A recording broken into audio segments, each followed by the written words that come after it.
Hello बच्चों, my name is मोहक अग्रवाल। बच्चों मैं आपके लिए एक और नया सेशन लेके आया हूँ केमिकल बॉन्डिंग चैप्टर का, जिसमें हम लोग डिस्कशन करने जाएंगे covalent bond and coordinate bond पे। जैसा कि मैंने पिछले सेशंस में आपको कंप्लीट करा दिया है आयनिक बॉन्ड और उसके जो कंपाउंड्स होते हैं इलेक्ट्रोवेलेंट या आयनिक कंपाउंड्स, उन पे कंप्लीट डिस्कशन हो चुका है। अब जो दो बॉन्ड बचे हैं कौन कौन से, कोवलेंट एंड कोऑर्डिनेट, उन दोनों को मैं इसी सेशन में कवर करने की कोशिश करूंगा। सिंपल से बॉन्ड है, बहुत सिंपल तरीका है। मेरे ख्याल से आप लोग समझ चुके होंगे अभी तक इलेक्ट्रोवैलेंसी वाला कंसेप्ट कि जितने इलेक्ट्रॉन डोनेट किए जाते हैं वैलेंसी शेल में से और जितने इलेक्ट्रॉन एक्सेप्ट किए जाते हैं वो सब उसकी इलेक्ट्रोवैलेंसी बताते हैं। और इलेक्ट्रोवैलेंसी हमेशा पॉजिटिव टर्म्स में देखी जाती है, चाहे इलेक्ट्रॉन लूज हो चाहे इलेक्ट्रॉन गेन हो। बच्चों क्लियर है। बट अब जो कोवलेंट बॉन्ड का कंसेप्ट पढ़ाने जाऊंगा उसमें इलेक्ट्रोवैलेंसी के कंसेप्ट फेल हो गए थे बच्चों। जो कोवलेंट बॉन्ड की फॉर्मेशन होती है वो इलेक्ट्रोवैलेंसी वाले कंसेप्ट के बेसिस पे नहीं हो पा रही थी। क्लियर है। उनके लिए एक और नया टर्म आया जिसको हम कोवैलेंसी का नाम देते हैं। उनके लिए एक नया टर्म आया जिसको हम कोवैलेंसी का नाम देते हैं। मैं उसी पे डिस्कशन करने जा रहा हूं। बहुत इंपॉर्टेंट टॉपिक है एंड मोस्ट ईजीएस्ट टॉपिक। बहुत ईजी, कुछ नहीं करना, बच्चों वाली चीजें हैं। ध्यान से सुन लोगे एक बार, दूसरी बार रिवाइज करने की भी जरूरत नहीं पड़ेगी, इतना इजी टॉपिक है ये। मेन टॉपिक था इलेक्ट्रोवेलेंट कंपाउंड आयनिक बॉन्ड्स, उसमें थोड़ा कॉम्प्लिकेशन आ जाता है बच्चों को, उसमें रिवीजन करने की जरूरत होती है। कोवलेंट बॉन्ड बस सुन लोगे ना एक ही बार, उसके बाद आपको रिवीजन करने की जरूरत नहीं पड़ेगी। बस इसमें हमें जरूरत होती है एग्जाम्पल्स की, इसमें हमें जरूरत होती है एग्जाम्पल सीखने की कि शेयरिंग किस में किस तरीके से होती है, कौन कितने बॉन्ड्स बनाता है, किस में डबल बॉन्ड बनना है, किस में सिंगल बॉन्ड बनना है। बस वो ही प्रैक्टिस का मेन टॉपिक है, इसमें सीखने की चीज। डेफिनेशन में कुछ नहीं है, प्रॉपर्टीज में कुछ नहीं है, बच्चों वाली चीजें हैं। मेन जो चीजें समझनी तुम्हें इस कोवलेंट कंपाउंड वाले केस में और कोऑर्डिनेट में, वो केवल एग्जाम्पल्स पे आपको फोकस करना है कि कौन सा स्ट्रक्चर किस तरीके से बनाया गया है। बहुत सिंपल है, समझ में सब आएगा अगर आपका सारा कंसंट्रेशन मेरी वीडियो पे और इस बोर्ड पे होगा। क्लियर है। तो मैं शुरू करने जा रहा हूं covalent compound and covalent bond से, ध्यान से सुनिएगा। क्लियर है। देखो भाई, कोवलेंट बॉन्ड सिंपल सी बात है, इससे जो कंपाउंड बनेंगे उन्हें हम कोवलेंट कंपाउंड बनेंगे। तो पहले कोवलेंट बॉन्ड समझ लीजिए होता क्या है, सुनना जरा। कॉसेल थ्योरी ऑफ इलेक्ट्रोवैलेंसी बताया था, कॉसेल ने दी थी। Causal theory of electrovalency could not explain the formation of non-polar compounds। कौन? कॉसेल की जो इलेक्ट्रोवैलेंसी थ्योरी थी, जिसमें उन्होंने वैलेंस शेल के इलेक्ट्रॉन को वैलेंस इलेक्ट्रॉन बोला था, इलेक्ट्रॉन जितने लूज हुए जितने गेन हुए उसको उन्होंने इसकी इलेक्ट्रोवैलेंसी कहा, उन्होंने वहां पे शेयरिंग की कोई बात नहीं करी थी। बट जब हम कोवलेंट बॉन्ड की बात करते हैं तो कॉसेल की जो इलेक्ट्रोवैलेंसी थ्योरी थी वो एप्लीकेबल नहीं है फॉर नॉन पोलर कंपाउंड्स। कैसे कंपाउंड्स? जो कंपाउंड्स नॉन पोलर है या जो बॉन्ड्स नॉन पोलर है, जैसे कि CCl4 नॉन पोलर कंपाउंड है, BF3 नॉन पोलर कंपाउंड है। तो इनकी एक्सप्लेनेशन इलेक्ट्रोवैलेंसी के हिसाब से नहीं आ सकती कभी। ये जो नॉन पोलर कंपाउंड्स हैं इनको समझाने के लिए इलेक्ट्रोवैलेंसी वाला टॉपिक सफिशिएंट रीजंस नहीं दे पा रहा था। क्लियर है। तो इसको एक्सप्लेन करने के लिए एक नए साइंटिस्ट आए, उन्होंने इसका बेड़ा उठाया, कह रहे चलो तुम नहीं कर पा रहे तो मैं एक्सप्लेन करूंगा। वो थे कौन? लुईस बाबा। कौन से बाबा थे? लुईस। तो सुनना जरा। Thus, in order to explain the formation of non-polar compounds, Lewis proposed a theory of covalency। तो जब कॉसेल की इलेक्ट्रोवैलेंसी थ्योरी नहीं एक्सप्लेन कर पा रही थी नॉन पोलर बॉन्ड्स की फॉर्मेशन को, तो लुईस ने क्या? लुईस ने एक नई थ्योरी दी जिसका नाम है कोवैलेंसी। क्या नाम है? कोवैलेंसी नाम है। क्या नाम है बच्चों? कोवैलेंसी। जिसके बेसिस पे ये नॉन पोलर कंपाउंड्स को एक्सप्लेन करने की बात कहेंगे, या जिस थ्योरी ने नॉन पोलर कंपाउंड्स के या नॉन पोलर बॉन्ड्स की फॉर्मेशन को एक्सप्लेनेशन दिया है। ध्यान से सुनना। अब इस थ्योरी ने बोला क्या? इस थ्योरी ने मात्र एक बात बोली। इस थ्योरी ने एक ही पॉइंट बोला कि अगर दो एटम आते हैं और वो दोनों अपना अपना इलेक्ट्रॉन बराबर मात्रा में पार्टिसिपेशन करते हैं, सीधी बात है, मैं टिफिन लेके गया अपने स्कूल, मेरा फ्रेंड भी लेके आया। अब एक कंडीशन तो मैं अकेला खा रहा हूं और दूसरी कंडीशन मैंने अपने टिफिन का जितना पार्टीशन उसे शेयरिंग के लिए दिया, उसने भी उतना ही दिया, तो हमारी दोस्ती मेंटेन बढ़िया तरीके से रहेगी। अगर मैं अकेला खा रहा हूँ और वो उसका भी खाना मैं ही ले जा रहा हूँ, तो मैं एक तरीके से एनायन हो गया, वो कैटायन हो गया, तो वो थोड़ा लड़ाई का विषय हो जाएगा। बट इस कंसेप्ट में केवल मिल बांट के रहना सिखाया लुइस ने। इस कंसेप्ट के अंदर उसने शेयरिंग पे फोकस किया। बचपन में सिखाते हैं ना अच्छे एटिकेट्स में शेयरिंग, तो वही अच्छे एटिकेट्स लुइस ने सिखाने की बात कही। इसने बोला इस टाइप के बॉन्ड्स शेयरिंग से बनते हैं। कैसे बनते हैं? शेयरिंग से बनते हैं। तो शेयरिंग करना अच्छी बात है, बिल्कुल बहुत बढ़िया बात है। हमारे रेगुलर वे में हमारे जो एटिकेट्स, हमारे मैनर्स हैं, उसमें आनी चाहिए ये वाली प्रॉपर्टीज। तो उसी एटिकेट के बेसिस पे ऐसी बोल रहा हूँ याद रखने के लिए। क्लियर है? ये मत सोचना कि लुइस ने ये सब सोचा हो, ये मैं सोच रहा हूँ, उसने बेचारे ने तो बहुत मेहनत करी। ठीक है ना? तो वही एटिकेट्स के बेसिस पे आप समझ सकते हैं कि दो एटम आएंगे बेचारे, प्रेम भाव से अपने अपने इलेक्ट्रॉन शेयर करेंगे और दोनों एक रिश्ता, एक नया बॉन्ड बना लेंगे।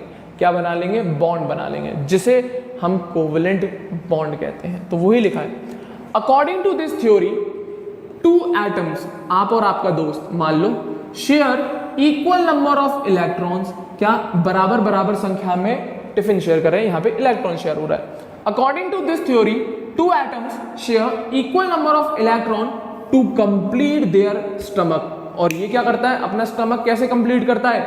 ऑक्टेट को यूज करके, या ऑक्टेट कंप्लीट करना है। ये भी तो अपना पेट भर रहा है भाई। पेट कैसे? 8 इलेक्ट्रॉन खाना है, आई मीन इसको अपनी आउटर मोस्ट शेल में 8 इलेक्ट्रॉन चाहिए। आप शेयरिंग क्यों कर रहे हो? क्योंकि आपको लग रहा है आपका खाना भी कम है, उसका भी खाना पर ज़्यादा मिल जाएगा, तो इन शॉर्ट शेयरिंग होके पेट भर जाएगा मिल बांट के खाने से। ठीक है ना? कुछ कहीं से आ गया, कुछ कहीं से आ गया, कुछ कहीं से आ गया, तो वही शेयरिंग की बात कर रहे हैं। तो सुनना जरा वापस से। According to this theory to atoms share equal number of electrons to complete their octet. इन्होंने इतनी सी बात कही थी, जब भी दो एटम आते हैं तो वो अपना ऑक्टेट कंप्लीट करने के लिए बराबर बराबर मात्रा में इलेक्ट्रॉन को शेयर करते हैं। क्या करते हैं? सिमिलर अमाउंट में इलेक्ट्रॉन्स को शेयर करते हैं, या इक्वल नंबर ऑफ इलेक्ट्रॉन्स को वो शेयर करके एक बॉन्ड बना लेते हैं, जिससे वो अपना ऑक्टेट कंप्लीट करते हैं। सुनिए आगे। If two atom share 1 electron of each, अब कंडीशन बता दी उसने। क्या? अगर 2 इलेक्ट्रॉन आए और उन्होंने एक एक इलेक्ट्रॉन दोनों ने पार्टिसिपेट कराया, जैसे सपोज करो मैं हूं, मेरा एक फ्रेंड है, मैंने अपना एक टिफिन का एक मान लो कुछ भी आप जो लेके गए सैंडविच, मैंने एक सैंडविच आगे रखा, उसने भी एक सैंडविच आगे रखा, तो ये कौन सा बॉन्ड बन गया? सिंगल बॉन्ड बन गया। तो वही एक सैंडविच का शेयरिंग हुई है। अभी पूरा टिफिन नहीं दिया हमने, केवल एक सैंडविच निकाल। मैं लाया हूँ अपने ऑक्टेट में 8 सैंडविच है मेरे पास, मान लो 7 सैंडविचेस हैं। कितने हैं? 7 हैं। तो मैंने उस 7 सैंडविचेस में से एक सैंडविच निकाल के आगे रख दिया। ऐसे ही मेरा फ्रेंड भी 7 लेके आया, उसने भी अपना एक सैंडविच आगे निकाल के रख दिया। टेस्ट मिक्स हो जाता है तो अच्छा लगता है ना, कोई बात नहीं। तो एक सैंडविच इधर से गया, एक सैंडविच मेरे फ्रेंड की साइड से आया, तो ऐसा लगा मैंने एक शेयर करा तो उसने भी उतना ही शेयरिंग करी। तो वही लिखा है अगर दो दोस्त या दो एटम एक एक इलेक्ट्रॉन शेयर करते हैं तो जो बॉन्ड फॉर्म होगा उसे हम कहेंगे सिंगल कोवेलेंट बॉन्ड। क्या बोलेंगे? Single covalent bond. तो हमारा जो एक सैंडविच शेयर हुआ है तो हम दोनों ने क्या? एक सिंगल बॉन्ड बनाया कोवेलेंट वाला। क्लियर है? अब दूसरी condition, if 2 electron from each, अब मैंने कितने सैंडविचेस दिए? 2 दिए। अभी हाँ एक बात सुनो, सिंगल कोवेलेंट बॉन्ड की बात और सुनना, ध्यान से सुनना। मेरे पास कितने सैंडविचेस थे? 7। मेरे फ्रेंड के पास कितने थे? 7। उसने अपना एक इलेक्ट्रॉन, अपना एक सैंडविच आगे रखा, मैंने अपना एक सैंडविच आगे रखा, तो अब शेयरिंग हो गई। तो अब हम टोटल सैंडविचेस गिनते हैं पर्टिकुलर पर एटम के हिसाब से। अगर मैं सैंडविचेस गिनूं तो मेरे टिफिन में अभी कितने हैं? 6, और बाहर शेयरिंग जो हमने करी है वो कितने हैं? 2। तो 6 + 2 8। क्लियर है? तो मैं उसका सैंडविच का भी तो कॉन्ट्रीब्यूशन गिनूंगा ना, क्योंकि हम उसमें से भी तो टेस्ट करेंगे ना चीज़ें। तो वही अपने टिफिन के 6 सैंडविचेस और जो उसने शेयर किया और मैंने शेयर किया वो 2 सैंडविचेस गिने मैंने, कितने हो गए? 8। इसी तरीके से मेरे फ्रेंड ने, उसने अपने टिफिन के 6 सैंडविचेस और मैंने एक जो दिया है और उसने एक जो दिया है, उन दोनों को। तो इन शॉर्ट ये जो बीच में 2 सैंडविचेस रखे हुए हैं वो दोनों का या उन दोनों सैंडविचेस का कंट्रीब्यूशन दोनों एटम के साथ गिना जाता है। उन दोनों बीच में जो बैठे हुए हैं सैंडविचेस, सॉरी इलेक्ट्रॉन्स, मान लो ना यार, उन दोनों का कंट्रीब्यूशन दोनों दोस्तों के साथ गिना जाता है। तो ऑक्टेट भी कंप्लीट करना है जैसा कि कोवेलेंसी में बोला गया। तो सुनना जरा। तो पहले कैसा केस आया?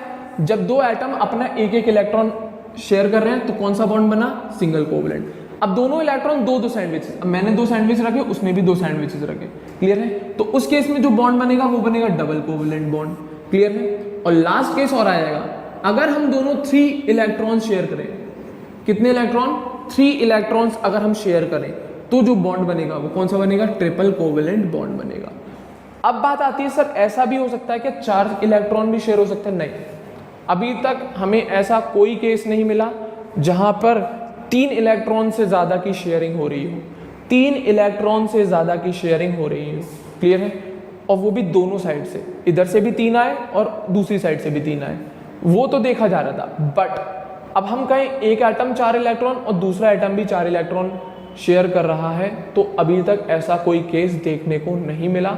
इन शॉर्ट, सिंगल बॉन्ड मिलता है, डबल बॉन्ड मिलता है, ट्रिपल बॉन्ड मिलता है, बट क्वाड्रिपल बॉन्ड की फॉर्मेशन अभी तक नहीं। क्वाड्रिपल बॉन्ड मतलब 4 बॉन्ड फॉर्मेशन, मतलब 4-4 इलेक्ट्रॉन दोनों शेयर करें, तो क्वाड्रिपल बॉन्ड की फॉर्मेशन अभी तक हमें देखने को नहीं मिली किसी भी कंपाउंड में। अभी तक क्वाड्रिपल बॉन्ड की फॉर्मेशन किसी कंपाउंड में देखने को नहीं मिली। सिंगल दिख गया, डबल दिख गया, ट्रिपल दिख गया, पर क्वाड्रिपल बॉन्ड की अभी तक एग्जिस्टेंस एक्सप्लेन्ड नहीं, ठीक है ना। तो वही बोल रहा हूँ। तो इन शॉर्ट जैसे कि एग्जांपल देखो भाई, क्लोरीन ने एक इलेक्ट्रॉन शेयर किया, एक क्लोरीन इधर बैठा है, एक क्लोरीन इधर बैठा है, इसने अपना 1 इलेक्ट्रॉन दिया, इसने अपना 1 इलेक्ट्रॉन दिया।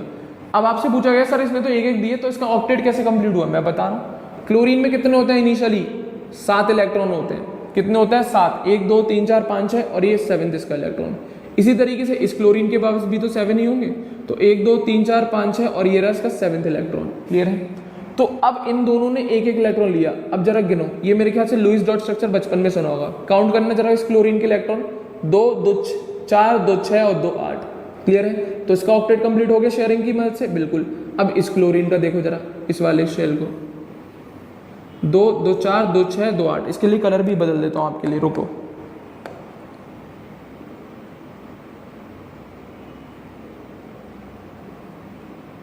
दोनों क्लोरीन का देखो जरा, अब गिनो जरा ग्रीन वाले क्लोरीन के लिए, 2 2 4 2 6 और 2 8। तो भाई 1-1 इलेक्ट्रॉन शेयरिंग करी और दोनों ने अपना अपना ऑक्टेट कंप्लीट कर लिया। ये दोनों जो बीच में शेयर्ड इलेक्ट्रॉन है, ध्यान रखना इस वाले पॉइंट को, दोनों एटम के साथ सिमिलर अमाउंट में गिने जाते हैं। 2 इलेक्ट्रॉन है तो दोनों इसके अंदर भी गिने जाएंगे और इसके अंदर भी। तो इन शॉर्ट जब आप इस क्लोरीन का ऑक्टेट काउंट करेंगे तो इन दोनों इलेक्ट्रॉन को छोड़ना नहीं है, गिनना है। अगर आप इसका ऑक्टेट काउंट करेंगे तब भी इन दोनों इलेक्ट्रॉन को आपको इस क्लोरीन के साथ गिनना पड़ेगा। ये कंसेप्ट, ये रूल होता है कोवेलेंट बॉन्ड का। जो जितने इलेक्ट्रॉन आपने शेयरिंग में दिए हैं वो टोटल, चाहे आपके हो चाहे उसके हो, वो जो शेयरिंग में गए हैं इलेक्ट्रॉन, वो सब हर एटम के साथ काउंट किए जाते हैं। जैसे कभी कभी गेम खेलते हैं, क्रिकेट खेलते होंगे बच्चों, मैंने शायद अगर आप लोग बचपन में सुना होगा, हम लोग तो बहुत करते थे कि जैसे सपोज करो हम लोग फ्रेंड्स इकट्ठा हुए और जो नंबर ऑफ फ्रेंड्स हमारे आए वो ऑड नंबर में आ रहा है, क्योंकि इवन आ रहे थे तो टीम बराबर बराबर बढ़ जाती है। दिमाग लगाना जरा, बहुत बेहतरीन एग्जाम्पल दे रहा हूँ आपको। जब आपने इकट्ठे करे फ्रेंड्स, ऐसा तो होता नहीं है कि हर रोज सारे के सारे आ जाते हैं, कभी कोई गायब हो जाता है, कभी किसी को कुछ काम होता है, कभी कभी सारे आ जाते हैं।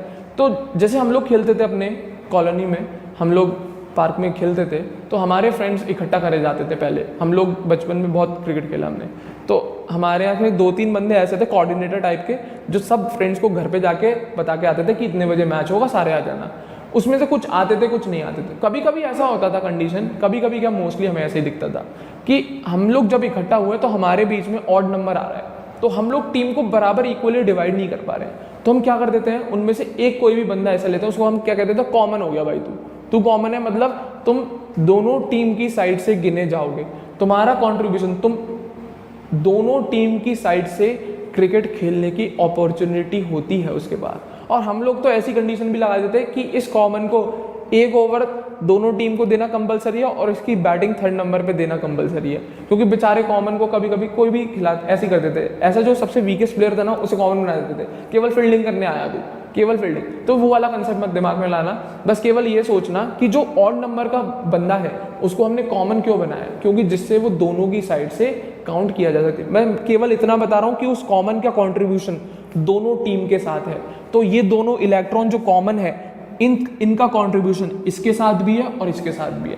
तो आप लोग अगर खेलते हैं, क्रिकेट में इंटरेस्टेड रहते हैं, जो भी बच्चे, उनको बहुत अच्छे से समझ में आ रहा होगा कि जब ऑड नंबर ऑफ आपके फ्रेंड्स आ जाते हैं तो आप पहले तो टीम बराबर डिवाइड कर लेते हो, जो बंदा रह गया उसको हम लोग कह देते हैं तू कॉमन बन जा भाई, तू इस साइड से भी खेलेगा तो उस साइड से भी खेलेगा। तो कोवेलेंसी में भी यही कंसेप्ट है, जो इलेक्ट्रॉन शेयरिंग में गए हैं वो क्या है, कॉमन इलेक्ट्रॉन्स है। कैसे इलेक्ट्रॉन्स है, टर्म नहीं दे रहा, मैं केवल याद करने के लिए बता रहा हूँ। कॉमन इलेक्ट्रॉन मतलब वो दोनों एटम के साथ बराबर कंट्रीब्यूशन रखेंगे अपना, वो दोनों टीम की साइड से वो कॉमन खेलता है। एक्चुअल क्रिकेट के कोई रूल्स नहीं है, ये तो हम लोग बना लेते हैं अपने हिसाब से कॉलोनी के।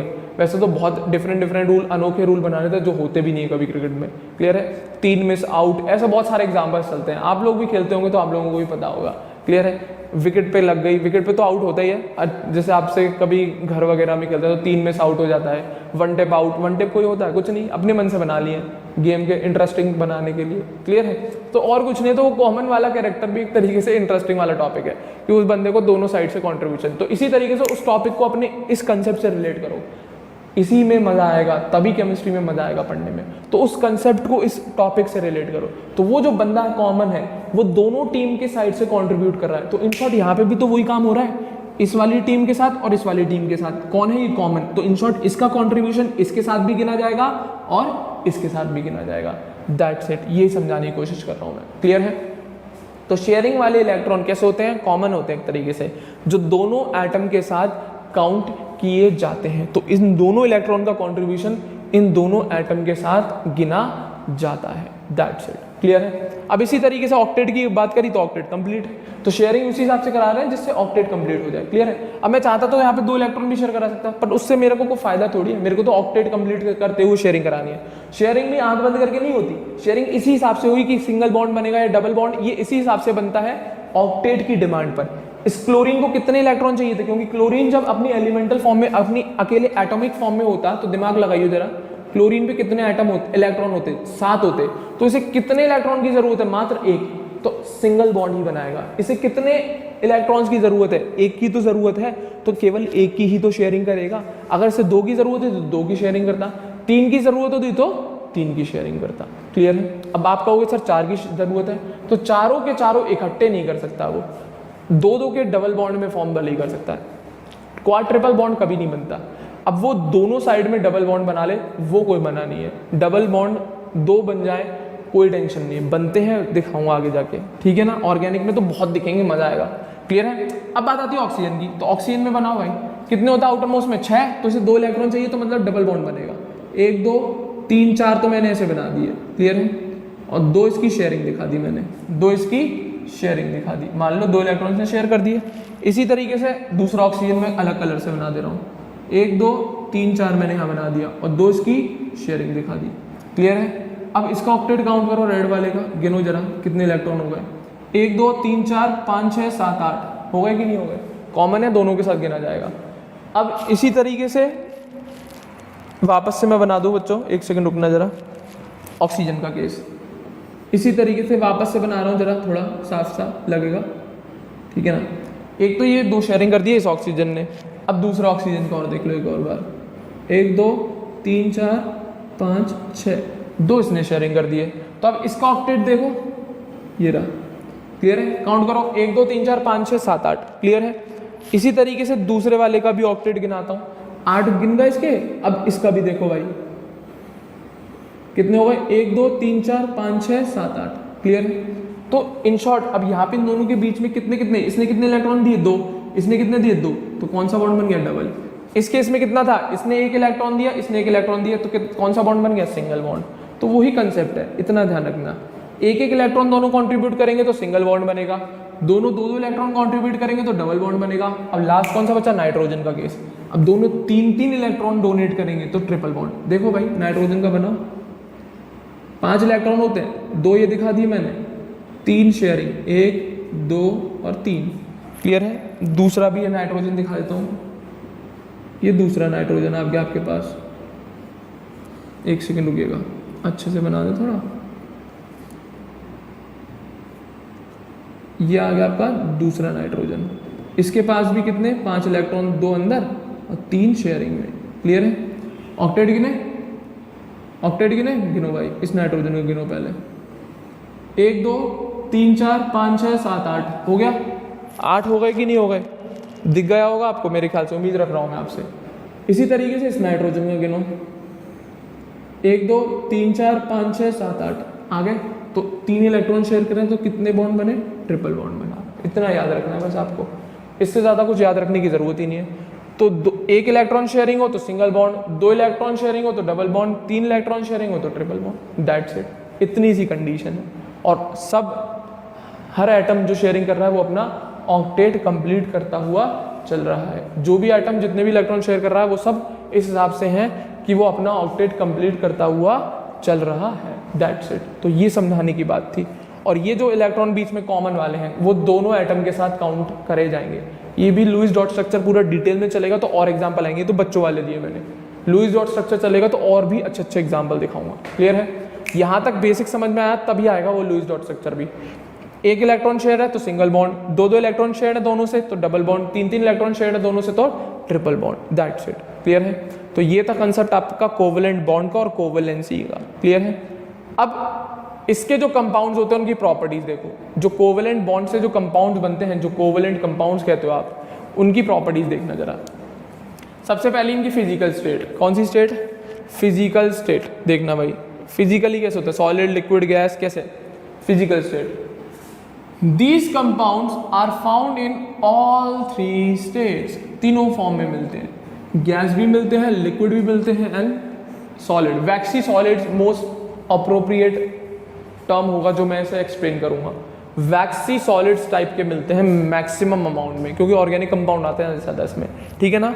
वैक्सी सॉलिड में मिलते हैं। गैस लिक्विड तो होते ही होते हैं और साथ ही साथ अगर सॉलिड भी होते हैं, कुछ ही हैं ऐसे कोवेलेंट कंपाउंड्स जो वैक्सी सॉलिड नहीं, अच्छे खासे सॉलिड है।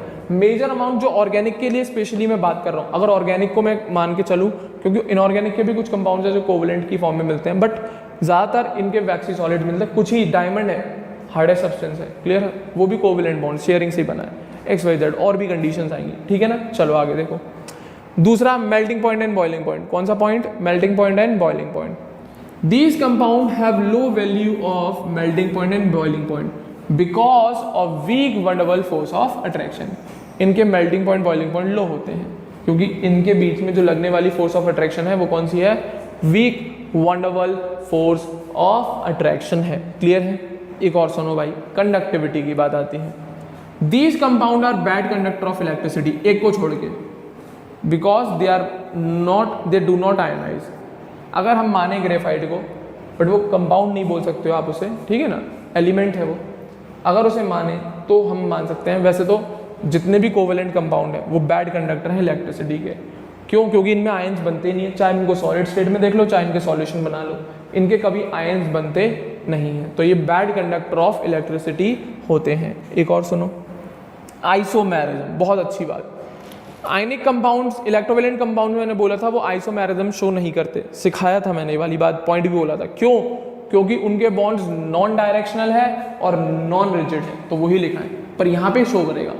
These compound show isomerism, important point mark कर लेना क्योंकि उसको कॉन्ट्राडिक्ट कर रहा है इसीलिए इंपॉर्टेंट है। These compound show isomerism because the bonds present in these compounds are rigid and directional. क्योंकि इन कंपाउंड्स में जो बॉन्ड बनते हैं वो रिजिड भी होते हैं और डायरेक्शनल भी होते हैं, उनके पास अपनी अपनी डायरेक्शंस होती हैं जिसके बेसिस पे आइसोमेरिज्म आती है। तो ध्यान रखना, रिजिड हैं इसके बॉन्ड्स और डायरेक्शनल है, इसीलिए ये लोग आइसोमेरिज्म शो करते हैं। क्लियर है? इसीलिए ये लोग आइसोमेरिज्म शो करते हैं। क्लियर है? तो आगे सुनो, 5th point, these compounds are soluble in non polar solvent. Simple सी बात है, आपने सुना होगा जिसकी जैसी संगत उसकी वैसी ही रंगत होती है, जो जिस नेचर का होता है उसी लोकेलिटी में जाके वो मिल जाता है। सिंपल सी बात, यहाँ पे भी वही चीज़ चलती है, लाइक डिसॉल्व इन लाइक, जिसका जैसा नेचर है वो उसी टाइप की संगत में जाके मिलता है। तो मैक्सिमम यही है, तो इसके केस में भी वही है, जो कंपाउंड जिस नेचर का है वो उसी सिमिलर नेचर वाले सॉल्वेंट में जाके घुलता है। सॉल्वेंट जिसमें कोई सॉल्यूट को घोला जाता है। क्लियर है? हाँ या ना? सॉल्यूशन तो सुने होंगे, तो सॉल्यूशन में 2 ही पार्ट होते हैं, सॉल्यूट एक सॉल्वेंट, तो वही चीज़ चल रही है। तो ये कंपाउंड बच्चों नॉन पोलर सॉल्वेंट में घुलते हैं, क्योंकि कोवेलेंट कंपाउंड नॉन पोलर होते हैं मोस्टली, तो ये नॉन पोलर सॉल्वेंट में ही घुलते हैं। कुछ ऐसे भी हैं जो पोलर है, मैं मना नहीं कर रहा, बट नॉन पोलर सॉल्वेंट में। जैसे कि कौन कौन है, दो सॉल्वेंट के नाम दे रखे हैं, एक तो बेंजीन और दूसरा CCl4, कार्बन टेट्राक्लोराइड कहते हैं। क्या कहते हैं बच्चों, कार्बन टेट्राक्लोराइड। ये दोनों नॉन पोलर सॉल्वेंट है। अच्छे, क्लियर है। तो ज़्यादातर covalent compound non polar solvents में ही मिलते हैं, उनकी सॉल्युबिलिटी इन्हीं नॉन पोलर सॉल्वेंट्स में होती है। क्यों, क्योंकि नेचर जिसका सेम होता है वो उसी में, कहते हैं कंसेप्ट है लाइक डिजॉल्व इन लाइक, जिसकी जैसी संगत वो उसी टाइप के इन्वायरमेंट में या उसी टाइप के लोगों में जाके घुलेगा। तो वही चीज़ है, जिस कंपाउंड का जैसा नेचर वो उसी नेचर के सॉल्वेंट में जाके मिलता है। एक और पॉइंट सुनो, रिएक्शंस कैसी होती है उनकी, कैसी थी, आयनिक, जिसमें ऑपोजिट चार्ज इंटरेक्ट कर रहे थे। पर यहाँ पे क्या होता है, these compound show molecular reaction. कैसी रिएक्शन शो करते हैं, molecular, which are very slow, जो बहुत स्लो चलती हैं। क्लियर है। In these reaction already present bonds of reactant are broken down and new bonds of product are form. ये पहली बात मॉलिक्यूलर रिएक्शन शो करते हैं, और दूसरी बात ये रिएक्शन स्लो होती है। क्यों, क्योंकि इनमें जो रिएक्टेंट में बॉन्ड्स पहले के बने हुए हैं वो तोड़े जाते हैं और तब जाके प्रोडक्ट की साइड में नए नए बॉन्ड्स बनते हैं। और बॉन्ड टूटना और नया बॉन्ड फॉर्म होना, उस काम में मेरे ख्याल से टाइम लगेगा। और इसी वजह से ये रिएक्शंस और कोवेलेंट कंपाउंड्स की ज़्यादातर कैसी होती हैं, मॉलिक्यूलर। इसी वजह से bond breakage and bond formation, ये दोनों काम चलते हैं कोवेलेंट कंपाउंड की रिएक्शन में या फिर मॉलिक्यूलर रिएक्शन में।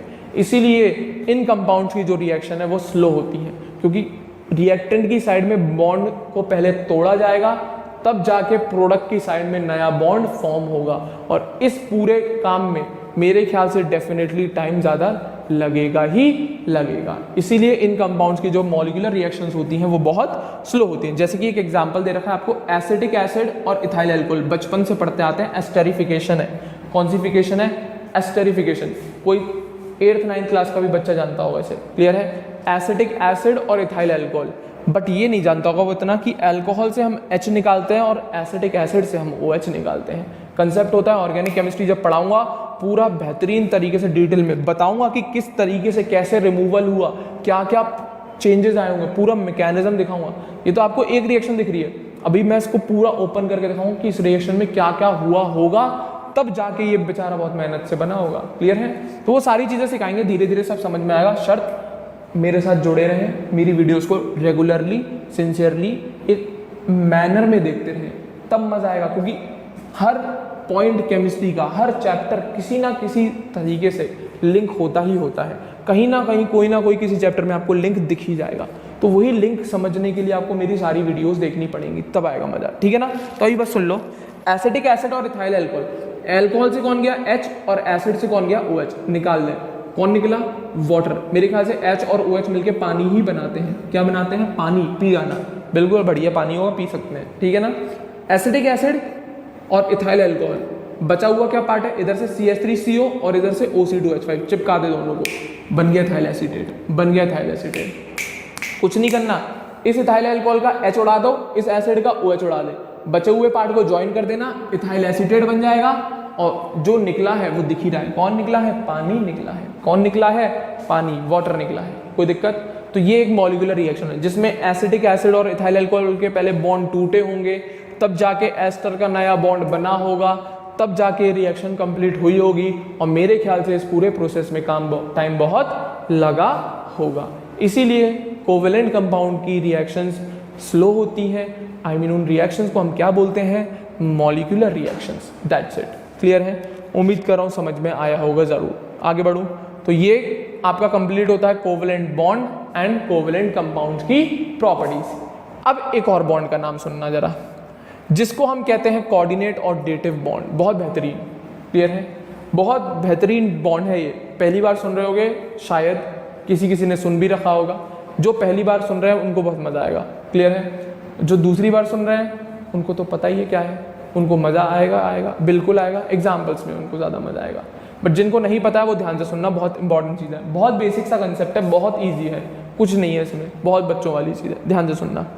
ये भी एक तरीके से नकल करता है कोवेलेंट बॉन्ड की, बट होता नहीं है। ये नकल जरूर करता है कोवेलेंट बॉन्ड की, पर होता नहीं है, ये ध्यान रखना।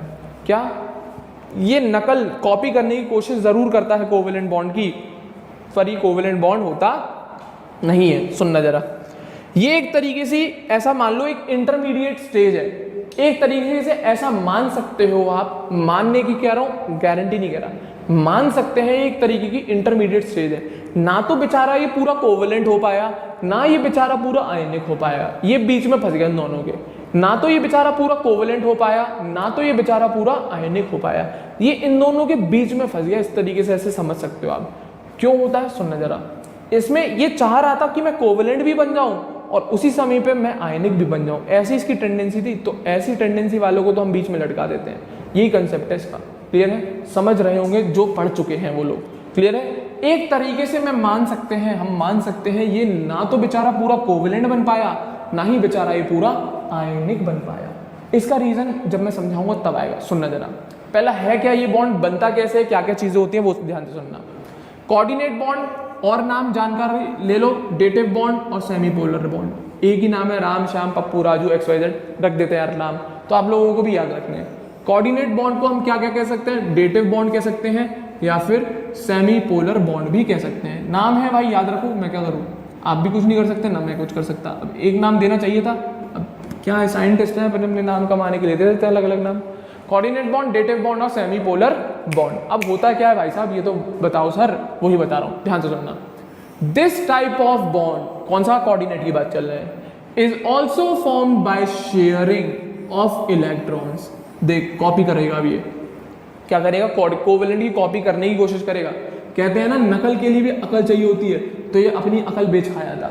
इसने नकल करने की कोशिश करी पर इसके पास क्या नहीं थी, अकल नहीं थी, तो इसका बेड़ा गर्क हो गया।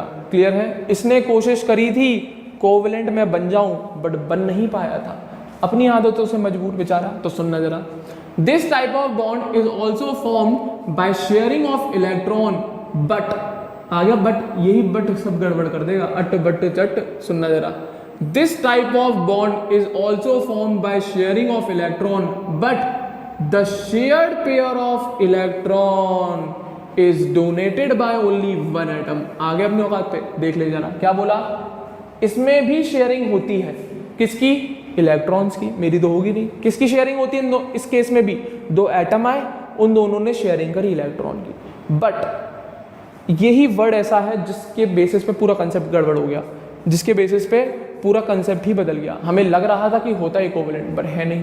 क्लियर है? तो क्या हुआ, अब शेयरिंग हो गई, अच्छी बात है, शेयरिंग हो रही है, बट यहाँ पे एक कंडीशन है कि शेयरिंग तो हो रही है इलेक्ट्रॉन की, बट दोनों इलेक्ट्रॉन जो आएंगे या जो भी इलेक्ट्रॉन शेयरिंग में आएंगे वो दोनों एटम से बराबर बराबर नहीं आएंगे। इस कंडीशन में जो इलेक्ट्रॉन जो शेयर करे जा रहे हैं वो दोनों एटम से इक्वल अमाउंट में आ ही नहीं रहे, बल्कि इस शेयरिंग में केवल एक ही एटम अपने इलेक्ट्रॉन दे रहा है, दूसरा तो बेचारा आगे लंगर खा रहा है एक तरीके से। उसने अपना कोई इलेक्ट्रॉन की शेयरिंग नहीं करी, वो कोई इलेक्ट्रॉन नहीं दे रहा, देने वाला केवल एक ही एटम है, बट बॉन्ड दोनों बना रहे हैं। मतलब दूसरे वाला तो फ्री का मजा उठा रहा है, उसने ना कोई शेयरिंग अपना इलेक्ट्रॉन दिया, ना कोई कॉन्ट्रीब्यूशन है, केवल वो तो बॉन्ड बनाने आ गया है, वो केवल उस इलेक्ट्रॉन को एक्सेप्ट करने आ गया जो उस दूसरे एटम ने डोनेट करे हैं।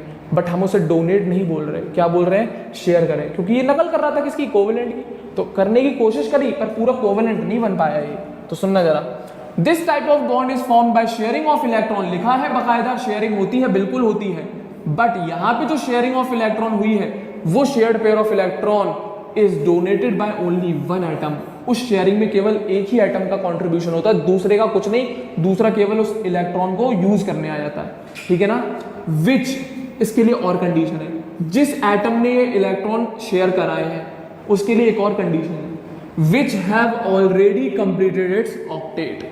और ये इलेक्ट्रॉन का जो पेयर है जो शेयरिंग में आ रहा है, जो ये एटम डोनेट कर रहा है, उसने पहले से ही अपना पेट भर के रखा हुआ है, वो पहले से ही अपना ऑक्टेट कंप्लीट करके बैठा हुआ है, वो पहले से ही अपना ऑक्टेट कंप्लीट करके बैठा हुआ है। तो वही बोला है कि कोऑर्डिनेट बॉन्ड ऐसे बॉन्ड है जो इलेक्ट्रॉन की शेयरिंग से बनते हैं, बट वो जो शेयर्ड पेयर ऑफ इलेक्ट्रॉन है वो केवल एक सिंगल एटम ही डोनेट करता है, वो जो शेयर्ड पेयर ऑफ इलेक्ट्रॉन है वो केवल एक सिंगल एटम ही डोनेट करता है। और वो जो एटम जो इस इलेक्ट्रॉन पेयर को डोनेट कर रहा है ना, उसने अपना ऑक्टेट पहले ही कंप्लीट करके बैठा हुआ है, वो अपना पेट पहले ही भर के बैठा हुआ है, वो तो केवल एक्स्ट्रा पड़े हैं, वो गरीब की मदद करने के लिए यूज़ कर रहा है। एक तरीके से ऐसे मान सकते हो, इस एटम ने केवल डोनेट किए और दूसरा एटम जिसके ज़रूरत थी वो आके इसकी हेल्प ले रहा है, एक तरीके से ऐसे याद कर सकते हो। क्लियर है? तो आगे सुनो, the atom which donate the lone pair of electron. आ गया लोन पेयर मतलब 2 इलेक्ट्रॉन को हुए थे बच्चों। जब भी 2 इलेक्ट्रॉन एक साथ पड़े जाते हैं तो उसको टर्म बोल दिया जाता है लोन पेयर। सपोज करो एक इलेक्ट्रॉन बैठ रहा तो सिंगल इलेक्ट्रॉन है, खत्म बात। अब जब 2 इलेक्ट्रॉन इकट्ठे गिने जा रहे हैं तो इसको बोलते हैं हम लोन पेयर। 2 इलेक्ट्रॉन को हम बोलते हैं लोन पेयर, और वो भी उन इलेक्ट्रॉन को जो एक्स्ट्रा पड़े। जैसे क्लोरीन है, मान लो क्लोरीन Cl2 गैस है, शेयरिंग हो गई। अब ये जो इलेक्ट्रॉन जो पेयर्ड फॉर्म में पड़े हैं इसके ऊपर, तो ये लोन पेयर है। 2-2 का पेयर बना दे, 2-2 इलेक्ट्रॉन का पेयर बना दे, इसको हम कहते हैं लोन पेयर। क्लियर है? शेयरिंग में नहीं होंगे, वो शेयरिंग में नहीं होंगे। पहली बात, जो एक्स्ट्रा पड़े हुए इलेक्ट्रॉन है उनमें 2-2 इलेक्ट्रॉन का पेयर बना दे तो एक पेयर को हम लोन पेयर बोलते हैं, उसमें से एक पेयर को हम लोन पेयर बोल देते हैं। मतलब सभी को बोलते हैं, अलग अलग लोन पेयर है ना वो। तो 2 इलेक्ट्रॉन का कंबाइंड जोड़े को हम कहते हैं लोन पेयर। 2 इलेक्ट्रॉन के जोड़े को हम कहते हैं लोन पेयर कहते हैं। तो वही सुना रहा हूं, देखना जरा। The atom which donate the lone pair of electron is called donor. और यहाँ पे जो डोनेशन होता है वो 2-2 इलेक्ट्रॉन करके होता है ना, 2 इकट्ठा लोन पेयर जाता है पूरा, तो उसको क्या कहते हैं उस आइटम को? डोनर या दानवीर हमारी भाषा में। क्या दानवीर है भाई? डोनर है, वो अपने इलेक्ट्रॉन जो उसके ऊपर बैठे हुए हैं लोन पेयर वो शेयरिंग में ला रहा है। उसका तो कोई फायदा नहीं है, उसने तो पेट पहले ही भर रखा है अपना, उसने तो अपना ऑक्टेट पहले ही कंप्लीट कर रखा है। वो बस उस गरीब की मदद करने आ रहा है जो उसके पास इलेक्ट्रॉन की कमी है, जिसके पास इलेक्ट्रॉन की कमी है, जैसा भी मैंने बताया आपको। ठीक है ना? The atom which donate the lone pair of electron is called donor, and the other atom जो फ्री फंड का फायदा उठाने आया है which accepts this lone pair of electron. और ये पूरा एक्सेप्ट नहीं कर पाता है, पूरा नहीं एक्सेप्ट कर पाता। ऐसा लगता है उसे शेयरिंग वाला कंसेप्ट है। ये नहीं कि मैंने अपने दोनों इलेक्ट्रॉन दे ही दिए उसे, केवल शेयरिंग करा। मैंने कहा देख भाई तेरी लंगर लगाई है, यहाँ पे आके खा जा। ये नहीं थी तेरे घर पे देने आऊंगा मैं, सिंपल सी बात है। मैंने अपने लोन पेयर दिए, बट इसका मतलब ये नहीं है कि मैंने उसे कंप्लीटली ही दे दिए, जैसा आयनिक कंपाउंड में होता है। जैसा आयनिक कंपाउंड में होता है, मैंने डोनेट जरूर किए पर कमान मेरे हाथ में ही है, मैंने उसको शेयरिंग की तरह दिए। ये नहीं दिए कि मैंने अपने इलेक्ट्रॉन डोनेट कर ही दिए, पूरे डोनेट कर दिए और वो पूरे ले गया, पूरे नहीं करे, केवल मैंने पार्टिसिपेशन ये शेयरिंग में रखे उन्हें आगे। तू यूज कर सकता है, ये नहीं कि तू उन दोनों इलेक्ट्रॉन को अपने ऊपर सर पे लेके चला जाओ और हम लोग एक आयनिक बॉन्ड नहीं बनाए यहाँ पे। आयनिक बॉन्ड ये डोनेट का मतलब वो मत समझ लेना कि उसने अपने इलेक्ट्रॉन दे ही दिए, उसे दिए नहीं है, शेयरिंग में लाया। उसको कह देगा यहीं पे आ जा, मेरे साथ बैठ जा, मना नहीं कर रहा हूँ मैं इलेक्ट्रॉन अपने दे रहा हूँ, पर इसका मतलब ये नहीं है कि तू उन इलेक्ट्रॉन को लेके एनाइन बना ले और मेरे को कैटाइन बनना पड़े। कैटाइन एनाइन बनता नहीं है, लगता है बन गया। तो अभी दिखाऊंगा वो भी कैसे लगा, तो ध्यान से सुनना। तो जो एटम लोन पेयर को डोनेट करता है उसे हम क्या कहते हैं? डोनर। और जो एटम इस लोन पेयर को आके एक्सेप्ट करता है उसे हम क्या कहते हैं? एक्सेप्टर। तो वही लिखा है, the other atom which accepts this lone pair of electron to complete its octet is called acceptor. Thus the bond form between the donor and acceptor, दानवीर और गरीब में जो डोनर है उसमें और जो एक्सेप्टर है उसके बीच में जो बॉन्ड बना है उसे हम कोऑर्डिनेट बॉन्ड कहते हैं, डेटिव बॉन्ड कहते हैं या सेमी पोलर बॉन्ड कहते हैं। बट आप इसे कोवेलेंट भी नहीं बोल सकते, आयनिक भी नहीं बोल सकते। तो एक सिंपल सी कंडीशन दिखा दे रहा हूं, ए और बी मान के। एक मेरे पास कंपाउंड है ए, इसके पास ये रहा, ठीक है ना, कंप्लीट ऑक्टेट है इसका, ठीक है ना, मान लो ना यार इसने कंप्लीट ऑक्टेट कर रखा है। और दूसरा आइटम है बी, इसको अपना ऑक्टेट कंप्लीट करना है, इसके बाद मात्र 6 इलेक्ट्रॉन है। तो ये एटम क्या करेगा? अपने इस लोन पेयर को डोनेट कर देगा। क्या कर देगा? अपने इस लोन पेयर को डोनेट। पर इसका मतलब ये नहीं है कि इसने अपने इलेक्ट्रॉन पूरे से दे दिए। और ये क्या होगा? इस तरीके से काम हो जाएगा इसमें। ये 2 इलेक्ट्रॉन अब बी के साथ भी गिने जाएंगे और ए के साथ। थोड़ा पीछे करके बनाता हूं तो और अच्छे से समझ में आएगा, सुनना जरा। ये एक आइटम है कौन? ए, इसका ऑक्टेट क्या है पहले से? कंप्लीट। ये दूसरा आइटम है कौन? बी, इस बेचारे को ऑक्टेट की जरूरत है, कंप्लीट अभी नहीं किया। तो इसने क्या किया? इस ए ने अपने लोन पेयर को जो एक्स्ट्रा बैठा हुआ उसे डोनेट कर दिया, किसको? बी को। बट इस डोनेट का मतलब ये नहीं है उसने अपने शेयरिंग में लाया केवल वो। इस डोनेट का ये मतलब नहीं है कि उसने अपने आप को कैटाइन बना लिया और उसको एनाइन बना दिया। वो केवल इस लोन पेयर को शेयरिंग में लाया है। काय में लाया है? इस लोन पेयर को शेयरिंग में लाया है, जिससे बी यूज कर सके उस लोन पेयर को। ए का तो वो है ही है, उसने शेयरिंग में लाया है, उसने कंप्लीटली डोनेट नहीं करे। ए का तो वो है ही है पहले से, बस ये फर्क है अब बी उसको यूज कर सकता है अपना ऑक्टेट कंप्लीट करने के लिए। तो इलेक्ट्रॉन किसके हैं, दोनों हैं तो ए के, इसमें ये तो है नहीं कि बी ने अपना एक इलेक्ट्रॉन दिया और ए ने ही दिए हैं दोनों के दोनों इलेक्ट्रॉन। तो ए कौन हो गया, अमीर आई मीन डोनर, और बी कौन हो गया, एक्सेप्टर, क्योंकि देख ले। और इस टाइप का एरो आपको बनाना पड़ेगा। तो जिस तरफ आपका एरो का हेड है वो कौन है, एक्सेप्टर, और जिस तरफ आपकी एरो की टेल है वो कौन है, डोनर। मतलब ऐसा एटम होगा जो अपना ऑक्टेट कंप्लीट कर चुका होगा और अपने लोन पेयर को शेयरिंग में पार्टिसिपेट करवा रहा होगा, और बी से कोई भी उसने इलेक्ट्रॉन की उम्मीद नहीं रखी, बी से कही तू केवल आके शेयरिंग कर ले, मैं मना नहीं कर रहा। बट ए का ये कोई इंटेंशन नहीं है कि वो अपने पूरे के पूरे लोन पेयर को उस बी को दे देगा, पूरा नहीं दिया उसने, केवल पार्टिसिपेशन में आगे रखा।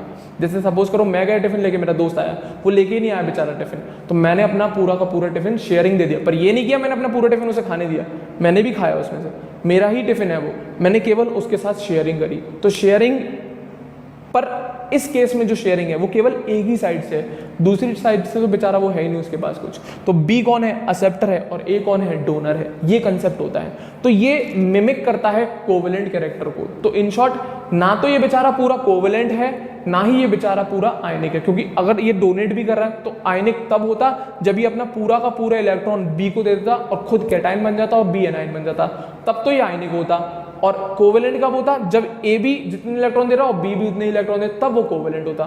तो ये ना कोवेलेंट वाली स्टेट रही ना आयनिक वाली, ये कुछ बीच की स्टेट हो गई। तो इसी वजह से इसका नाम अलग है, कोऑर्डिनेट बॉन्ड, डेटिव बॉन्ड और सेमी पोलर बॉन्ड। और ये एक ऐसा बॉन्ड है जिसपे आपका 12th में पूरा एक चैप्टर है, पूरा एक चैप्टर बन गया है भाई साहब। कोऑर्डिनेट बॉन्ड लग रहा है छोटा सा टाइप, बट इस कंसेप्ट पे, इस बॉन्ड पे, इसके कंपाउंड पे पूरा एक 12th का चैप्टर है और बहुत इंपॉर्टेंट रोल प्ले करता है आपके कॉम्पिटिटिव एंड बोर्ड्स के एग्जाम में। बहुत इंपॉर्टेंट रोल प्ले करता है वो कोऑर्डिनेशन कंपाउंड्स आपके कॉम्पिटिटिव एंड आपके बोर्ड्स के एग्जाम में। यहाँ पे तो केवल उसका बॉन्ड समझा रहा हूँ, वहाँ पे पूरा कंपाउंड्स की पूरी डिटेलिंग है, उनके नॉमेनक्लेचर, कौन सी रिएक्शंस हैं, X Y Z numerous question आते हैं बहुत डिफरेंट वैरायटी के। क्लियर है? तो चलो आगे सुनो। उम्मीद कर रहा हूँ ये समझ में आया होगा। ना तो ये बेचारा डोनेट करता पूरा, ना ये तमीज से दोनों शेयरिंग करते, तो ये कुछ बीच की स्टेट है, इसलिए कोई नाम दे दिया, कोऑर्डिनेट या डेटिव या सेमी पोलर बॉन्ड, जिसमें एक एक्सेप्टर है और दूसरा डोनर है। और डोनर कैसा है, उसका ऑक्टेट कंप्लीट है और एक्सेप्टर को अपना ऑक्टेट कंप्लीट करना है। क्लियर है? तो एक बंदा हेल्प कर रहा है, दूसरा उसका फायदा उठा रहा है, सिंपल सी बात। इस टाइप की कंडीशन है, एक अमीर और दूसरा गरीब, इस तरीके से याद रखो। एक कौन अमीर और दूसरा कौन गरीब। जो ये अमीर है वही तो शेयरिंग कराता है, वही तो हेल्प करता है गरीबों की, तो वही मान लो एक तरीके से। क्लियर है? उसका खुद का तो कोई फायदा नहीं है ना, उसका किसका फायदा हुआ है, केवल बी का। उसने तो अपनी केवल इंटेंशन उसकी कोई फायदे वाली नहीं है कि उसको ऑक्टेट तो कंप्लीट करना नहीं है, वो पहले करके बैठा है। फायदा किसका है, जो एक्सेप्टर है। तो सिंपल सी बात है, कोई भी दान वगैरह देता है तो फायदे के लिए थोड़ी देते हैं। वैसे तो बहुत सारे फोटोज खिंचाने के लिए देते हैं, बट कुछ हैं ऐसे जो फोटोज़ के लिए शौकीन नहीं है, वो केवल अपनी इच्छा से देते हैं, उनको अच्छा लगता है खुशी बांटने में, तो वो उसी टाइप का डोनर मानना है। क्लियर है? इसका कोई फायदा नहीं है, इसका कोई इंटेंशन नहीं है उठाने का, इसने तो अपना ऑक्टेट पहले ही कंप्लीट कर रखा है, ये केवल उस बी की हेल्प करता है ऑक्टेट कंप्लीट करने में, दैट्स इट। तो उस टाइप के बॉन्ड्स को हम कहते हैं कोऑर्डिनेट या डेटिव या सेमी पोलर बॉन्ड। तो ना ये पूरे कोवेलेंट है, ना ये पूरे आयनिक है। और एक कंडीशन और सुनना, जब ये डोनेट करता है ना, तो इस पे पार्शियल पॉजिटिव और इस पे पार्शियल नेगेटिव, तो देख ले कुछ आयनिक कैरेक्टर भी आता है, बट ना तो ये आयनिक है ना ये कोवेलेंट है। तो डेल्टा का मतलब होता है पार्शियल चार्ज, कंप्लीट, बहुत छोटी वैल्यू को कहते हैं डेल्टा। क्लियर है? तो पार्शियल चार्ज डेवलप हो जाता है। ऐसा लगता है कि ये पॉजिटिव चार्ज आ गया होगा और इस पर नेगेटिव, क्योंकि लगा तो ऐसा ही है ना कि इसने डोनेट किया और इसने एक्सेप्ट किए, तो ऐसा लगता है, आता नहीं है पूरा चार्ज, कुछ पार्शियल बहुत छोटा चार्ज नेगेटिव का और इस पर कुछ छोटा सा चार्ज पॉजिटिव का डेवलप हो जाता है। तो डोनर का पॉजिटिव चार्ज आ जाता है पार्शियल और एक्सेप्टर पे पार्शियल नेगेटिव चार्ज। बस इतनी सी बात ध्यान रखना, ठीक है ना? तो आगे बढ़ रहा हूँ, ध्यान से सुनना। This bond is represented by, देख अब बॉन्ड को रिप्रेजेंट करना है। सिंगल बॉन्ड को कैसे, सिंगल बॉन्ड से आयनिक को तो कोई बॉन्ड बनाने की जरूरत ही नहीं होती। This bond is represented by an arrow whose head is always pointing towards the acceptor।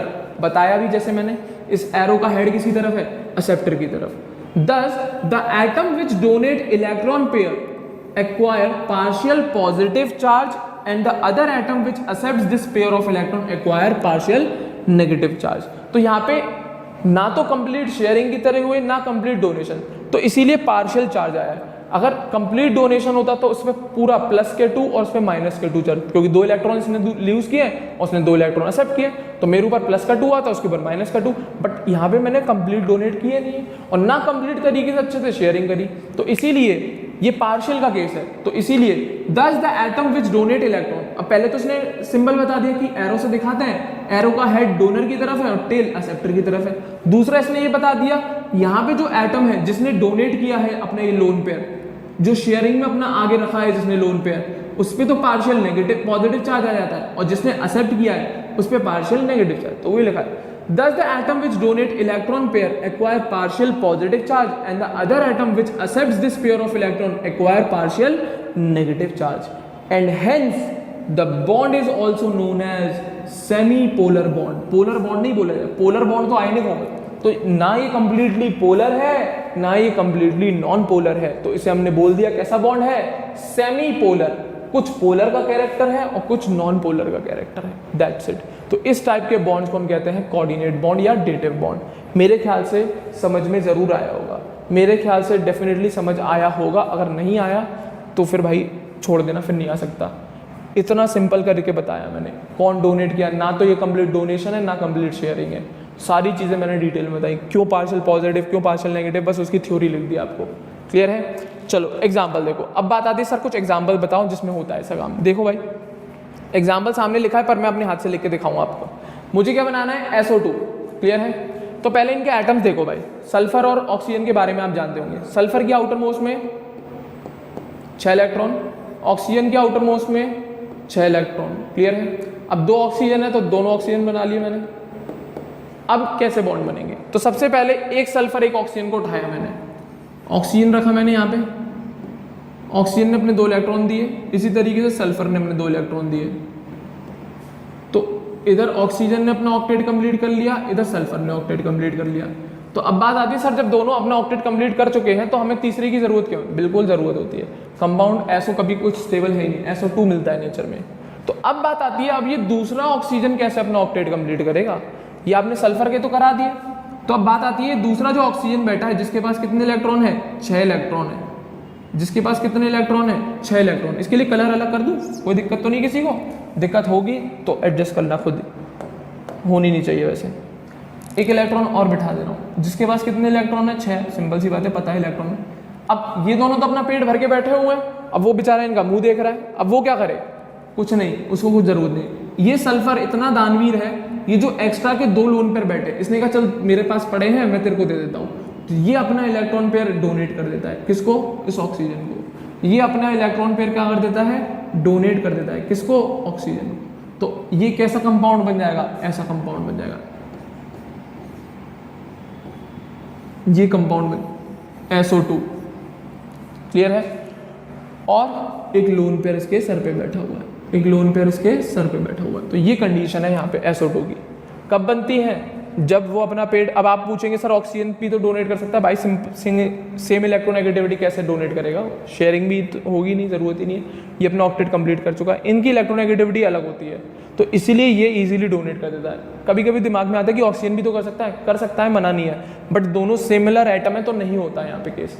यहाँ पे डिफरेंट एटम है, दोनों की इलेक्ट्रोनेगेटिविटी डेफिनेटली कुछ ना कुछ डिफरेंस होगा, तो यहाँ पे इस कंडीशन में हो सकता है। और ऑक्सीजन की इलेक्ट्रोनेगेटिविटी ज़्यादा होती है सल्फर से, तो इसीलिए और अच्छी बात है सल्फर डोनेट करता है। तब पूछा जाता है सर कभी सल्फर पे पॉजिटिव चार्ज आया, और बिल्कुल आया हुआ, पार्शियल पॉजिटिव और इसमें पार्शियल नेगेटिव। तो ये है कोऑर्डिनेट बॉन्ड फॉर्म होने की कंडीशन। क्लियर है? SO2 का एग्जाम्पल्स याद रखने आपको, SO2 में। इसी तरीके से एक और है SO4 2 नेगेटिव में। देखो भाई इसका भी बनाते हैं, सल्फर बनाओ, कितने इलेक्ट्रॉन, 6, ठीक है ना, दिखा रहा हूँ। अब मैं सारे डायरेक्ट बॉन्ड बना के दिखा रहा हूँ आपको, ठीक है, 6 इलेक्ट्रॉन,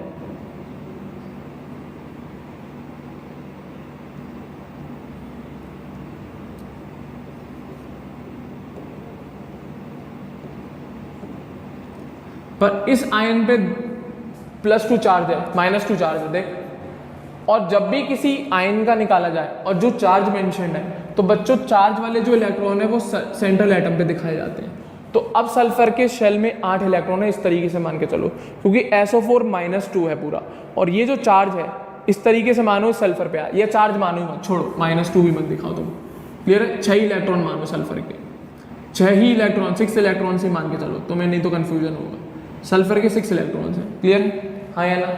अब इससे कैसे जोड़ेंगे, एक ऑक्सीजन ये रहा,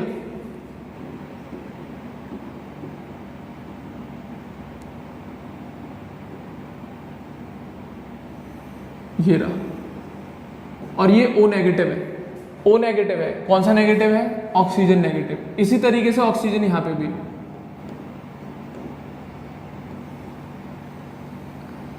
ये भी O नेगेटिव है, तो नेगेटिव है O, तो मतलब ऑक्सीजन में कितने हो गए, 7 हो गए। ऑक्सीजन था पहले तो कितने इलेक्ट्रॉन थे, 6। अब O नेगेटिव बनाना है तो एक इलेक्ट्रॉन और ऐड कर दूं ना, तो 2 O नेगेटिव आए इसके पास, सल्फर के पास, और सल्फर पे कितने, 6 इलेक्ट्रॉन है। ऐसे बना दिया अरेंज मैंने, जिससे आराम से शेयरिंग दिखा सकूं। इधर से एक O नेगेटिव है, इसके पास इधर से एक O नेगेटिव आया, इधर से एक इलेक्ट्रॉन शेयर करके इधर से। अब जरा गिनियो ऑक्सीजन की, 8 हो गए कि नहीं हो गए, 1 2 3 4 5 6 7 8। इधर से गिनो ऑक्सीजन को, 1 2 3 4 5 6 7 8, ये बीच में और बन गया, इसको हटाओ,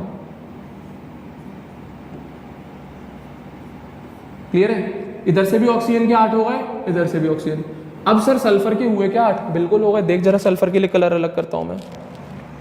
अब सर सल्फर के लिए हुए क्या, 8 हो तो गए, देख कॉमन वाले तो गिनोगे ना दोनों, देख 8 हो गए। तो अब हो गया कंप्लीट, पर हमें SO2 तो बनाना नहीं है। तो आप पूछेंगे सर SO2 में पिछली बार क्यों नहीं बनाया, क्यों बनाएंगे भाई, वहां पे कोई नेगेटिव चार्ज था, वहां पे इस तरीके से बन सकता है, बिल्कुल नहीं। तो हर कंपाउंड अलग तरीके से बनाया जाता है, उसका कोई ये क्राइटेरियन है कि इसे ऐसे क्यों बनाया या उसे ऐसे क्यों बनाया। जिस तरीके से बन सकते हैं उस तरीके से पॉसिबिलिटी दिखाई मैंने। तो इधर से O नेगेटिव, इधर से, तो सिंगल सिंगल बॉन्ड बन गया। अब बचे ये भी लोन पेयर, ये भी, और 2 ऑक्सीजन बचे। तो अब ऑक्सीजन पे कितने इलेक्ट्रॉन, 6, 3 4 5 6, तो ये यहाँ पे डोनेट हो जाता है। इसी तरीके से ऑक्सीजन ऊपर बिठा दिया मैंने, 5 6, इसका ये लोन पेयर यहाँ हो जाता है, तो बन गया ना SO4 2 नेगेटिव। तो इस तरीके से सल्फेट आयन बनता है। सल्फर की आउटर मोस्ट में 6, एक इलेक्ट्रॉन O नेगेटिव के साथ इधर शेयर कर लेता है, एक इलेक्ट्रॉन O नेगेटिव के साथ इधर शेयर कर लेता है। खुद का ऑक्टेट कंप्लीट हुआ और 2 लोन पेयर बच गए। तो जो बचे हुए दोनों ऑक्सीजन है उनमें शेयरिंग हो जाती है, जो बचे हुए 2 ऑक्सीजन है उनमें शेयरिंग हो जाती है। मैं इसको सही से बना लूँ बच्चों, तो जरा रुकना, थोड़ा डिस्टर्बेंस हो गया इसमें, 1 सेकेंड और रुकिएगा, है ना। इसको मैं डायग्राम को कंप्लीट कर दूं आपके लिए, फिर समझाता हूँ। और हो गया ना, एक ग्रीन वाला और रह गया है। अब ठीक है ना। तो सल्फर के मैंने ऑक्टेट कंप्लीट कर लिए, एक इलेक्ट्रॉन ऑक्सीजन के साथ इधर शेयर हो गया, एक इधर हो गया O नेगेटिव के साथ। 2 बचे लोन पेयर, तो एक ऊपर वाले ऑक्सीजन को डोनेट कर दिया, एक नीचे वाले को। तो मेरे ख्याल से SO4 2 नेगेटिव का स्ट्रक्चर बन गया। इसी तरीके से आगे कंसेप्ट चलेंगे। देखो भाई, HNO3 का, किसका, HNO3, नाइट्रोजन बना, आउटर मोस्ट में सेंट्रल एटम वही होगा, ठीक है ना। नाइट्रोजन के आउटर मोस्ट में 5 इलेक्ट्रॉन। HNO3 का स्ट्रक्चर है 3 ऑक्सीजन 1 हाइड्रोजन, नहीं 2 ऑक्सीजन 1 OH होता है। एक ऑक्सीजन ने इधर H के साथ शेयरिंग कर ली, एक ऑक्सीजन ने इधर N के साथ शेयरिंग कर ली। तो इस ऑक्सीजन के आउटर मोस्ट शेल में 8 इलेक्ट्रॉन होगा, देख ले जरा। और हाइड्रोजन को 8 चाहिए नहीं, हाइड्रोजन को 2 चाहिए होते, वो ये रहा। हाइड्रोजन का और बना दो एक बार, रुकना बच्चों। हाइड्रोजन को 8 नहीं चाहिए होते हैं, हाइड्रोजन को 2 चाहिए होते हैं, उसने 2 बना लिए, क्लियर है। तो एक तो ये बन गया, इधर N के साथ OH जुड़ गया। ये बचे एक ऑक्सीजन और 3 है ना, 2 और बचे। एक ऑक्सीजन ने यहाँ पे डबल बॉन्ड बना लिया, ये बन गया डबल बॉन्ड एक ऑक्सीजन का। तो पहले जरा चेक करो, मेरे ख्याल से N के साथ OH और H जोड़ दिया, हमने N का कंप्लीट हुआ क्या, ऑक्टेट, बिल्कुल हो गया। 1 2 3 4 5 6 7 8, तो N का तो ऑक्टेट कंप्लीट हो गया। आराम से देख ले, N का ही ऑक्टेट कंप्लीट हो गया, देख ले, क्लियर है। एक इलेक्ट्रॉन N ने इधर OH के साथ शेयर कर लिया, 2 इलेक्ट्रॉन इधर शेयर कर लिए, तो ऑक्टेट कंप्लीट कर लिया उसने अपना। क्या कंप्लीट कर लिया, ऑक्टेट। अब बचा कौन, तीसरा इलेक्ट्रॉन। कौन बचा, तीसरा इलेक्ट्रॉन। कितने इलेक्ट्रॉन होते हैं ऑक्सीजन पे, 6। अब तीसरा इलेक्ट्रॉन, अब नाइट्रोजन को कोई ज़रूरत है क्या, कुछ नहीं, बट ऑक्सीजन को ज़रूरत है। तो नाइट्रोजन दानवीर होके इस ऑक्सीजन को एक लोन पे डोनेट कर देता है। तो ये रहा कोऑर्डिनेट बॉन्ड। तो पूछे जाते हैं कि सल्फेट में कितने कोऑर्डिनेट बॉन्ड, 2। HNO3 में कितने कोऑर्डिनेट बॉन्ड, 1। सामने सामने दिख रहा है कैसे स्ट्रक्चर बना है। एक N OH के साथ इधर बन गया, एक डबल बॉन्ड O के साथ इधर बन गया। तो ये मेरे ख्याल से पूरा स्ट्रक्चर है इसका। N सिंगल बॉन्ड OH, अगर O और H में भी दिखाओगे तो इस तरीके से दिखेगा, एक कोऑर्डिनेट बॉन्ड ऊपर, डबल बॉन्ड इधर, single bond O single bond H, इस तरीके से बनेगा अगर देखना चाहोगे तो। क्लियर है? हाँ या ना? तो ये कंसेप्ट है भाई कोऑर्डिनेट बॉन्ड के। तो कोऑर्डिनेट बॉन्ड तभी बनता है जब एक एटम अपना ऑक्टेट कंप्लीट करके बैठा हो और उसके पास एक्स्ट्रा इलेक्ट्रॉन बच रहा हो लोन पेयर की फॉर्म में, तभी वो डोनेट करेगा, नहीं तो नहीं करेगा। क्लियर है दोनों एग्जाम्पल? एक और देखो भाई, S3PO4 बहुत अच्छा एग्जाम्पल। S3PO4, इसमें थोड़ा करेक्शन करो, ये वाला कुछ नहीं है, ये OH गलत बन गया, ठीक है ना, इसको थोड़ा करेक्शन कर लो ना, या नहीं रहने दो, बने रहने दो। अब दिखाता हूँ S3PO4 का एग्जाम्पल देखो, छोड़ो, S3PO4 का एग्जाम्पल देखो भाई, बनाओ। Central atom phosphorus, nitrogen family का 5 इलेक्ट्रॉन होंगे, 1 2 3 4 5। मैं ऐसे क्यों बना रहा हूँ? क्योंकि मुझे याद है कैसे बनते हैं स्ट्रक्चर। 2 3 आरा बार आप बनाओगे तो समझ जाओगे, लुईस डॉट स्ट्रक्चर है। तो OH जोड़ो पहले भाई, इधर ऑक्सीजन जोड़ेगा, थोड़ा इधर करके बनाओ ना तो आराम से दिखेगा आप लोगों को भी। रुक जाओ, फॉस्फोरस कितने इलेक्ट्रॉन? 5, ठीक है ना। इधर ऑक्सीजन से जोड़ेगा, इधर हाइड्रोजन से जोड़ेगा, इधर ऑक्सीजन से जोड़ेगा और इधर हाइड्रोजन से जोड़ेगा, इधर ऑक्सीजन से जोड़ेगा और इधर हाइड्रोजन से जोड़ेगा। क्लियर है? ऑक्टेट कंप्लीट करें ऑक्सीजन का, ये देखो,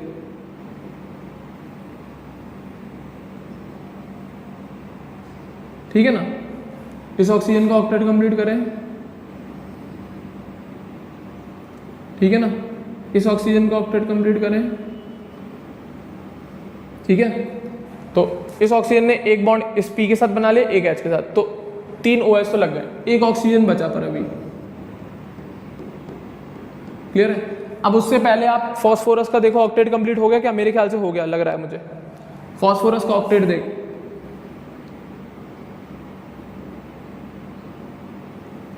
हो गया फॉस्फोरस का ऑक्टेट कंप्लीट, चेक कर आराम से। 3 OH के साथ शेयरिंग कर ली उसने, एक OH के साथ इधर, एक OH के साथ इधर, एक OH के साथ इधर। यहाँ पे ये बॉन्ड गलत बन गया, सिंगल बॉन्ड है ना। तो एक बॉन्ड इधर सिंगल, एक बॉन्ड इधर सिंगल, एक बॉन्ड इधर सिंगल। अब बचा कौन? ये बच गया। तो अब इसके लिए क्या किया? ऑक्सीजन को जरूरत है, फॉस्फोरस पे एक्स्ट्रा पड़ा है, तो इसने डोनेट कर दिया, एक कोऑर्डिनेट बॉन्ड बन गया। तो इस तरीके से बनता है H3PO4। तो 3 तो ये सिंगल बॉन्ड बना लेता है इन OH के साथ और एक कोऑर्डिनेट बॉन्ड बना लेता है ऊपर वाले ऑक्सीजन के साथ। दैट्स इट, सिंपल सी कंडीशन है। क्लियर है? H3PO4 का स्ट्रक्चर है, H3PO4 का स्ट्रक्चर है। तो फॉस्फोरस ने अपना ऑक्टेट खराब नहीं किया, फॉस्फोरस ने अपना ऑक्टेट खराब नहीं किया, ये कंडीशन आती है, खत्म बात। क्लियर है? तो एक ने डोनेट किया, दूसरे ने एक्सेप्ट कर लिया। इसी तरीके से 2 एग्जाम्पल और है, H3O पॉजिटिव और NH4 पॉजिटिव। फेमस एग्जाम्पल है इसलिए दिखा रहा हूँ, ठीक है ना। H3O से पहले ये H2O होगा, पहले H2O बना लेते हैं, ठीक है ना। हाइड्रोजन के पास 6 इलेक्ट्रॉन और हाइड्रोजन के पास 1 इलेक्ट्रॉन, तो ये तो बन गया आपका H2O। क्या बन गया ये? एक सेकेंड, इसको थोड़ा सही कर दूँ।